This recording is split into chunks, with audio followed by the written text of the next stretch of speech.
જૂનાગઢથી વધુ સમાચાર સામે આવી રહ્યા છે। તણાયેલા ખેડૂતનો મૃતદેહ મળી આવ્યો છે। મેંદરડાના મીઠાપુરના નદીમાં જે પૂર આવ્યું હતું તેમાં એક ખેડૂત તણાયા હતા। એનડીઆરએફ અને સ્થાનિક તંત્રની મદદથી ખેડૂતની ડેડ બોડી મળી આવી છે। ગઈકાલે મીઠાપુર ગામમાં જે ભારે વરસાદ પડ્યો હતો, મીઠાપુરમાંથી પસાર થતી મધુવંતી નદીમાં પૂર આવ્યું હતું। મધુવંતી નદીના પૂરમાં હરિભાઈ કુમ્હાણી નામના જે ખેડૂત છે તે તણાયા હતા અને આજે તેઓનો જે મૃતદેહ છે તેને બહાર કાઢવામાં આવ્યો છે। સાથે જ દ્વારકાથી વધુ સમાચાર આવી રહ્યા છે। ભાણવડમાં ધોધમાર વરસાદને લઈને સમાચાર આવી રહ્યા છે। ભાણવડ તાલુકાના જામપર ગામે ધોધમાર વરસાદ થયો છે। જામપર ગામથી નવા ગામને જોડતા રસ્તા પર પાણી ફરી વળ્યા છે। રસ્તા પર પાણી ભરાઈ જતા વાહન ચાલકો અટવાયા હતા। દ્વારકામાં ભાણવડમાં ધોધમાર વરસાદ વરસી રહ્યો છે અને આ વરસાદને લઈને ભાણવડના જામપર ગામે જે પરિસ્થિતિ ઊભી થઈ, દ્વારકામાં મુશળધાર વરસાદની આ અલગ અલગ તસવીરો આપને બતાવી રહ્યા છે। રસ્તા પર નદી વહેતી હોય તેવા આ દ્રશ્યો સામે આવ્યા છે। ભારે પવનની સાથે અહીંયા વરસાદ વરસી રહ્યો છે। દ્વારકાના અલગ અલગ વિસ્તારથી આ તસવીરો આપને બતાવી રહ્યા છે। દ્વારકાના કલ્યાણપુર પંથકમાં પણ મેઘરાજાનું આગમન થયું। કલ્યાણપુરની આસપાસના જે વિસ્તારો છે તેમાં પણ સારો વરસાદ વરસી રહ્યો છે। છેલ્લા 2 કલાકમાં અહીંયા 1.5 ઇંચ જેટલો વરસાદ ખાબકી ચૂક્યો છે। કલ્યાણપુર, રાવલ, હરિપર સહિતના ગામોમાં વરસાદ થયો છે। ધોધમાર વરસાદથી મુખ્ય માર્ગો પર પાણી ફરી વળ્યા છે।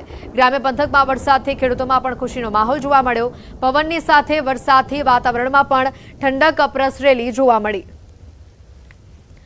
દેવભૂમિ દ્વારકા જિલ્લામાં સાર્વત્રિક વરસાદી માહોલ છવાયેલો છે। ત્યારે ખંભાળિયાના કેશોદ, વિજલપર સહિતના ગામોમાં ભારે પવનની સાથે ધોધમાર વરસાદ વરસ્યો। વિજલપર ગામે ભારે પવન સાથે વરસાદ વરસી રહ્યો છે અને ભારે વરસાદના કારણે વીજપોલ તેમજ અનેક વૃક્ષો ધરાશાયી થયા હોવાની માહિતી છે। ખંભાળિયા તાલુકામાં ભારે વરસાદના કારણે ખેડૂતોના ખેતરોમાં પાણી ફરી વળ્યા। દેવભૂમિ દ્વારકા જિલ્લામાં વરસાદથી ખેડૂતોમાં ખુશીનો માહોલ જોવા મળ્યો।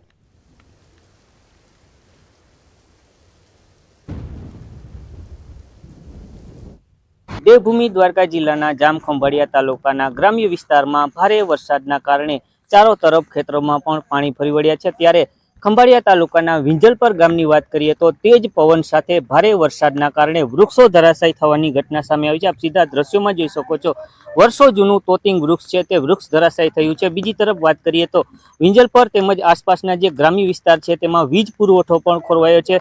ભારે વરસાદ અને તેજ પવન સાથે વરસાદ વરસ્યો હોય ત્યારે અનેક વૃક્ષો સાથે વીજપોલ પણ ધરાશાયી થવાની ઘટના સામે આવી છે। ત્યારે ભારે વરસાદના કારણે ખેતરોમાં પણ ચારો તરફ પાણી ફરી વળ્યા છે। હાલ ખેડૂતોની વાત કરીએ તો ભારે વરસાદના કારણે ખેડૂતોમાં પણ ક્યાંક ને ક્યાંક ખુશીનો માહોલ જોવા મળ્યો છે। મુકુંદ મોકરિયા, ન્યૂઝ 18 ગુજરાતી, દેવભૂમિ દ્વારકા। તો દ્વારકામાં પવનની સાથે દરિયામાં પણ ભારે કરંટ જોવા મળ્યો। દ્વારકાના દરિયામાં ભારે કરંટ જોવા મળ્યો હતો। દ્વારકાના ગોમતી ઘાટ સહિતના દરિયા કિનારે 20 ફૂટ સુધીના ઊંચા મોજા ઉછળતા જોવા મળ્યા। દ્વારકાના દરિયામાં ભારે કરંટ જે જોવા મળ્યો, જેના કારણે કિનારા સુધી ઊંચા મોજા ઉછળી રહ્યા હતા। ગોમતી ઘાટ પાસે તેમજ દરિયા કિનારે ઉછળતા મોજાનો આનંદ માણવા યાત્રિકો પણ પહોંચ્યા હતા।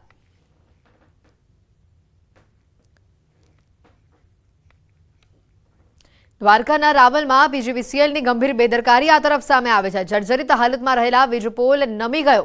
જોખમી હાલતમાં વીજપોલ છતાં પણ તંત્ર નિંદ્રાધીન હોવાનું સામે આવ્યું। વારંવાર રજૂઆત છતાં કામગીરી ન કર્યાનો સ્થાનિકો દ્વારા આરોપ લગાવવામાં આવ્યો। સદનસીબે આ ઘટનામાં કોઈ જાનહાનિ થઈ નથી। વીજપોલ અગાસી સાથે ટકી રહેતા મોટી દુર્ઘટના અહીંયા ટળી છે। તો આ તરફ વાત કરીએ જામનગરથી। જામનગરના લાલપુરમાં સવારે 4 કલાકમાં 2.5 ઇંચથી વધુ વરસાદ વરસ્યો। રવિવારે મોડી સાંજે 1 ઇંચ વરસાદ નોંધાયો। સવારથી ફરી આ વરસાદનું આગમન થયું। વરસાદી વાતાવરણથી ગરમીમાંથી રાહત મળી, વાતાવરણમાં ઠંડક પ્રસરી। ગ્રામ્ય વિસ્તારોમાં વરસાદ શરૂ થતાં ખેડૂતોમાં પણ ખુશીની લહેર જોવા મળી।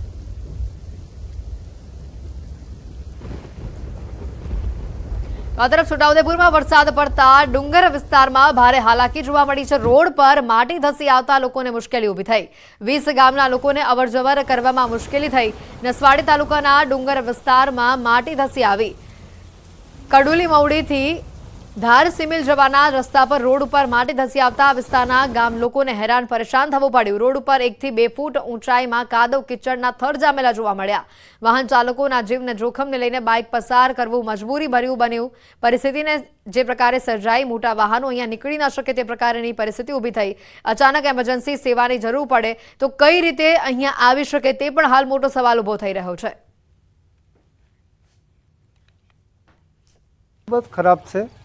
આપણે તો કોઈક બીમાર પડે કે ગમે તે હોય તો કંઈ રસ્તો જરાક આગેવાનોનું કંઈક કરવું પડે. આ રસ્તા પર માટી ઘસડાય માટી ઘસડાઈ ગઈ છે તો આને વાહનો પણ નથી ચાલી શકતા. વધુ માહિતી મેળવીશું. સજાબ અમારી સાથે ફોન લાઈન ઉપર જોડાઈ ચૂક્યા છે. સજાબ, જે રીતે છોટાઉદેપુરની હાલત જોવા મળી રહી છે, અહીંયા ગામ લોકોને સૌથી વધુ હાલાકી થઈ રહી છે, તંત્ર શું કરી રહ્યું છે? એથી ખાસ કરીને જે નસવાડીના ડુંગર વિસ્તારની અંદર જે ભારે વરસાદ થયો હતો જેના કારણે 20 ગામના લોકો મુશ્કેલીમાં છે. હાલ જે માટી જે છે ડુંગરની તે રોડ ઉપર આવી ગઈ છે અને લોકોને અવર જવર માટે મુશ્કેલી સર્જાઈ રહી છે. આમ તો સવારથી આ પરિસ્થિતિ છે, પરંતુ હજુ સુધી કોઈ પણ અધિકારી ત્યાં પહોંચ્યા નથી અને આજે આદિવાસીઓને જે અવર જવર માટે જે મુશ્કેલી પડી રહી છે તેની કોઈ પણ દરકાર લીધી નથી. આ પરિસ્થિતિ આજની નથી, સમય વીતતા ઘણા વર્ષો થઈ ગયા. આ જ પરિસ્થિતિ છે. ગામના લોકો માંગ કરે છે કે આસપાસના વિસ્તારની અંદર એક સંરક્ષણ દિવાલ કરવામાં આવે જેથી માટી છે તે રોડ પર ના આવે અને અવર જવર માટે મુશ્કેલી ના પડે. પરંતુ અધિકારીઓ જે છે તેઓનું પેટનું પાણી હલતું નથી અને જેથી તે જ પરિસ્થિતિ દર વર્ષે ઊભી થતી હોય છે. જ્યારે આ વર્ષનો જે સિઝનનો પહેલો જ વરસાદ છે અને આ પહેલા જ વરસાદની અંદર આટલી મોટી જે મુશ્કેલી જે સર્જાઈ રહી છે, લોકોને અવર જવર માટે તકલીફ પડી રહી છે. આ તો જે લોકો છે બાઇક લઈને પસાર થઈ રહ્યા છે, પરંતુ કોઈક ઇમરજન્સી સેવા હોય અને જો કોઈકને ડિલિવરી કોઈ એવી ભય હોય, કોઈકને કોઈ બીમારી હોય ને જે 108 પહોંચાડી હોય તો ગામ સુધી પહોંચી ના શકે તેવી પરિસ્થિતિ સર્જાઈ છે.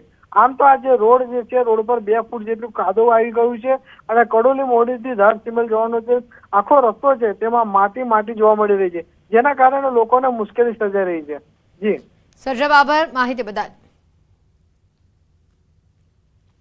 છોટાઉદેપુરમાંથી આજે આ દ્રશ્યો સામે આવ્યા છે તે ઘણા ચોંકાવનારા છે. તંત્ર આ લોકોની વહારે આવે તે ખૂબ જ જરૂરી છે, કારણ કે અહીંયા 1.5 ફૂટ સુધી આ જ પ્રકારે કાદવ કિચડના થર જોવા મળી રહ્યા છે અને જેને લઈને લોકો ભારે હાલાકી વેઠવી રહ્યા છે. તમે જોઈ શકો છો કે બાઇક ચાલકો પણ અહીંયાથી કયા પ્રકારે પસાર થઈ રહ્યા છે. જો મોટું વાહન હોય, 108 એમરજન્સી સેવા હોય તો અહીંયા કઈ રીતે પહોંચી શકે તે મોટો સવાલ છે.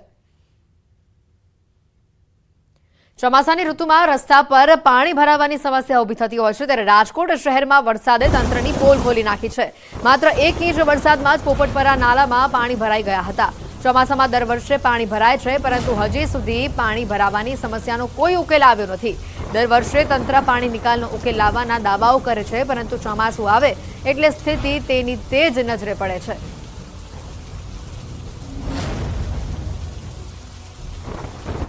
ચોમાસામાં વરસાદની શરૂઆત થતાં જ વલસાડ જિલ્લો હરિયાળો બન્યો છે. ધરમપુર નજીક આવેલી વિલ્સન હિલ પર્યટકોને આકર્ષી રહી છે. વિલ્સન હિલ અને શંકર ધોધના મનમોહક આકાશી દ્રશ્યો સામે આવ્યા છે. ચોમાસામાં મોટી સંખ્યામાં પર્યટકો આવતા હોય છે, ત્યારે આ વખતે પ્રવાસન સ્થળ પર સેન સપાટા કે દારૂ પીને રોમિયોગીરી કરતા લોકોની ખેર નથી. પહાડી વિસ્તારમાં પર્યટકોની સુરક્ષા માટે જિલ્લા પોલીસ એક્શન આવી છે અને જે રીતે 31 ઉપર જિલ્લામાં ઠેર ઠેર ચેકપોસ્ટ ઊભી કરવામાં આવે છે, તેવી જ રીતે ધરમપુરના પહાડી વિસ્તારમાં અનેક પોઈન્ટ ઉપર પોલીસે ચેકપોસ્ટ ઊભી કરશે. અહીંયા મોટી સંખ્યામાં પર્યટકો આવતા હોવાથી કેટલીક વખત બબાલ પણ થતી હોય છે. પહાડી વિસ્તારના ઢોળાવવાળા રસ્તા ઉપર બાઇકર્સ ગેંગ બેફામ વાહનો ચલાવતી હોય છે, ત્યારે દારૂ પીને આતંક મચાવનારા લોકોને પકડીને પોલીસ પાઠ ભણાવશે. મહત્વના પોઈન્ટ ઉપર પોલીસ સીસીટીવી પણ મૂકશે અને જેનું સતત મોનિટરિંગ પણ કરવામાં આવશે. આગામી વીકથી એ બાબતે એક અલાયદી સ્કીમ અમે બનાવેલી છે. અલગ અલગ જગ્યાએ ચેકપોસ્ટ પણ ઊભી કરવામાં આવશે અને વિલ્સન હિલ જે પ્લેસ છે, ટુરિસ્ટ આવે છે ત્યારે લોકો દારૂ પીને કોઈ પણ વ્યક્તિ આવે છે અથવા તો કોઈ પણ વ્યક્તિ છે જે ભારે વાહનો લઈને આવે છે તો કોઈ જે બાઇકર્સ છે એ ગેંગ દ્વારા કોઈ પણ પ્રકારનો આતંક મચાવે છે, એ તમામ બાબતે લોકોને અમે આશ્વસ્ત કર્યા છે. સમાચારોમાં અત્યારે ફક્ત આટલું જ. રજા આપશો. નમસ્કાર.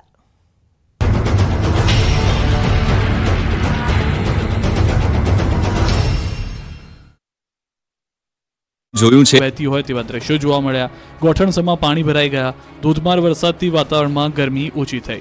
વાદળછાયા વાતાવરણ વચ્ચે મેઘરાજાએ ધડબડાટી બોલાવી દીધી. શહેરના શક્તિનાથ, કલેક્ટર કચેરી, મહમ્મદપુરા સહિતના વિવિધ વિસ્તારોમાં વરસાદ વરસ્યો. આ તરફ જસદણમાં પણ જળબંબાકારની સ્થિતિ થઈ. જસદણ અને ગામડાઓમાં વરસાદ તૂટી પડ્યો. જસદણ શહેર અને ગ્રામ્ય વિસ્તારમાં ધોધમાર વરસાદ પડ્યો. ગાજવીજ સાથે મેઘરાજાની ધમાકેદાર શરૂઆત થઈ. જસદણ, આટકોટ, વીરનગર, જીવાપર, કાળાસર, જંગવડ, ગુંદાળા સહિતના વિસ્તારોમાં વરસાદ પડ્યો. ભૂક્કા કાઢી નાખે એવો વરસાદ પડતા રોડ પર પાણી વહેતા થયા. આખો દિવસ ગરમી અને ઉકળાટથી લોકોને ઠંડક મળી. સાથે જ કેટલાક વિસ્તારોમાં વાવણી લાયક વરસાદ થતા ખેડૂતોએ તૈયારીઓ શરૂ કરી દીધી. આગોતરું વાવેતર કરનારા ખેડૂતોને પણ આ વરસાદથી ભારે ફાયદો થયો છે. આ બાજુ બોટાદમાં પણ ભૂક્કા કાઢી નાખે એવો વરસાદ પડ્યો. સવારથી કાળા ડિબાંગ વાદળો બપોર બાદ વરસવાનું શરૂ થતા બોટાદના રોડ પર પાણી વહેતા થયા. બોટાદ શહેર અને ગ્રામ્ય વિસ્તારમાં ધોધમાર વરસાદ પડ્યો. મેઘરાજાએ એવી એન્ટ્રી મારી કે રસ્તા પાણી થઈ ગયા. શહેરમાં સ્થળ ત્યાં જળની સ્થિતિનું નિર્માણ થયું. સારો વરસાદ થતા ખેડૂતોમાં ખુશીની લાગણી જોવા મળી. આ બાજુ કોડીનાર ઉના પંથકમાં પણ વરસાદ તૂટી પડ્યો. કોડીનાર ઉનાના ગ્રામ્યમાં પણ ગાજવીજ સાથે વરસાદ થયો. કોડીનારના ઢોળાસા, વેળવા, બાવાના પીપળા, કડોદરા સહિતના ગામડાઓમાં ગાજવીજ સાથે વરસાદ પડ્યો. લાંબી રાહ જોડાવ્યા બાદ મેઘરાજા મહેરબાન થતા ખેડૂતો ગેલમાં આવી ગયા.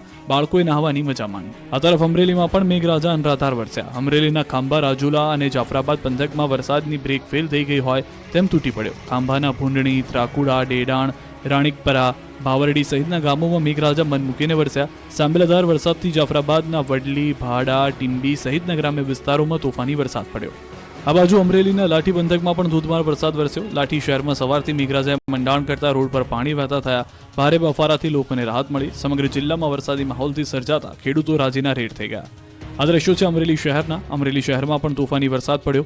ચક્કરગઢ, દેવળિયા, ગોખરવાડા સહિતના ગામોમાં વરસાદથી ભારે પાણી જોવા મળ્યું હતું.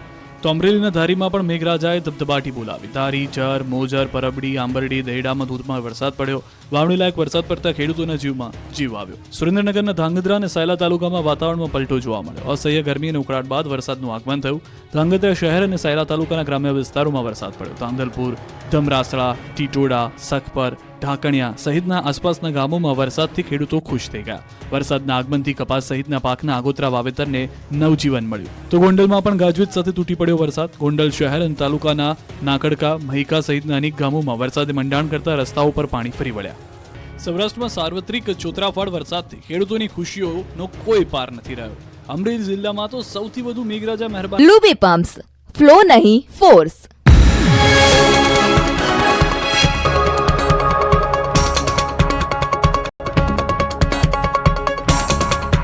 लूबी पंप्स, फ्लो नहीं फोर्स. ચોટ લગને રાજ્યના મોટાભાગના તાલુકા અને ગામડાઓમાં તોફાની વરસાદથી નદીઓ ગાંડીતુર બની છે. આ દ્રશ્યો છે અમરેલીના બાબરા પંથકના. અહીં વીજળીના કડાકા ભડાકા અને તોફાની પવન સાથે વરસાદ ખાબક્યો. ઉટવડ, ગરણી, ચરખા, કીડી, શિરવાણિયામાં વરસાદ પડતા ખેતરો તરબોળ થઈ ગયા. રોડ પર વહેતા પાણીના આ દ્રશ્યો છે સાવરકુંડલાના. સાવરકુંડલા શહેરમાં ધોધમાર વરસાદ પડ્યો. ગાજવીજ સાથે જોરદાર વરસાદ પડતા શહેરની ગલીઓમાં પાણી વહેતા થઈ ગયા. તો સાવરકુંડલાના નેસડી, બાજડા, રામગઢ, કાના તળાવ સહિતના ગામડાઓમાં વરસાદે ધમાકેદાર એન્ટ્રી કરી છે. તો સાવરકુંડલાની નાવદી નદીમાં પહેલી વખત નવા નીર આવ્યા છે. સિઝનના વહેલા વરસાદથી પહેલા નવા નીર આવ્યા છે. પ્રથમ વરસાદમાં પાણીમાં નદીનો કચરો તણાઈને આવ્યો હતો. લોકો પણ નીરના વધામણા કરવા માટે ત્યાં આગળ આવી પહોંચ્યા હતા. તો અમરેલીના ધારીમાં પણ ધમાકેદાર વરસાદની એન્ટ્રી થઈ છે. ધારીના મોરજર ગામના રસ્તાઓ નદી બની ગયા. ધોધમાર વરસાદને કારણે કોઝવે પરથી પાણી વહેતા થયા. સરસિયા અને માલસિકા ગામમાં પણ ધોધમાર વરસાદ વરસ્યો. ગીર સોમનાથના સુત્રાપાડા, તાળાળામાં પણ સુપડાધારે વરસાદ પડ્યો. વેરાવળના ખંડેરી, લુંભા, રામપરા, ભેટાળી સહિતના ગામોમાં પણ વરસાદી માહોલ જોવા મળ્યો. આ તરફ જૂનાગઢ શહેર તેમજ જિલ્લામાં પણ મેઘરાજાનું આગમન થયું. મજેવડી, વડાલ, સુખપુર, વંથલી સહિતના ગ્રામ્ય વિસ્તારોમાં વરસાદ પડ્યો. રસ્તાઓ પરથી પાણી ફરતા જોવા મળ્યા હતા. આ બાજુ મોરબીમાં પણ મેઘરાજા મંડાયા છે. હળવદ પંથકમાં ધોધમાર વરસાદ પડ્યો છે. ગ્રામ્ય વિસ્તારમાં ભારે વરસાદથી ખેતરો પાણી થયા છે. ભારે પવન સાથે વરસાદ પડતા ખેડૂતોમાં ખુશી જોવા મળી છે. પાણીથી લથબથ ખેતરોના દ્રશ્યો છે સુરેન્દ્રનગરના. સુરેન્દ્રનગર જિલ્લામાં ચૂડા અને મૂળી તાલુકામાં પણ મેઘમહેર જમાવટ કરી કપાસ સહિતના પાકને મળ્યું છે નવું જીવન. માંડવીના ગ્રામ્ય વિસ્તારમાં પણ વરસાદની એન્ટ્રી થઈ. માંડવીના નાની મોટી ભાડાઈ વિસ્તારમાં વરસાદ પડ્યો. વરસાદથી ગામની ગલીઓમાં પાણી વહ્યા. તો કચ્છમાં યુવાનોને હોશિયારી મારવી ભારે પડી. સ્ટન્ટ કરવા જતા 2 થાર દરિયામાં ફસાય. મુન્દ્રાના ભદ્રેશ્વર નજીકના રંધ બંદર પણ સ્ટન્ટ કરવાનું ભારે પડ્યું છે. એક કારનું એન્જિન ફેલ થઈ ગયું. દરિયામાં કાર ફસાઈ જતા સ્થાનિકોએ ટ્રેક્ટરની મદદથી આ થાર ગાડીને બહાર કાઢી. બંને કાર ચાલકો વિરુદ્ધ ગુનો નોંધી ગાડીને ડિટેન પણ કરી લેવામાં આવી છે. પોરબંદર જિલ્લામાં પણ ભારે ઉકળાટ અને બફારા વચ્ચે વરસાદ તૂટી પડ્યો. બરડા પંથકના નાગકા, ખિસ્ત્રી, બાવળવાવ ગામે વરસાદ પડ્યો હતો.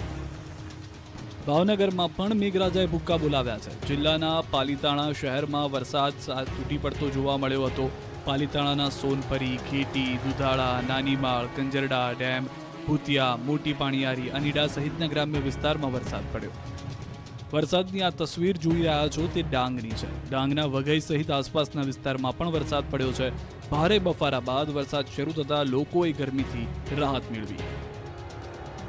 વલસાડનો તિથલનો દરિયો તોફાની બન્યો. દરિયામાં ઊંચા તોતિંગ મોજા ઉછળ્યા હતા. દરિયાદેવનું રૌદ્ર રૂપ ડરામણું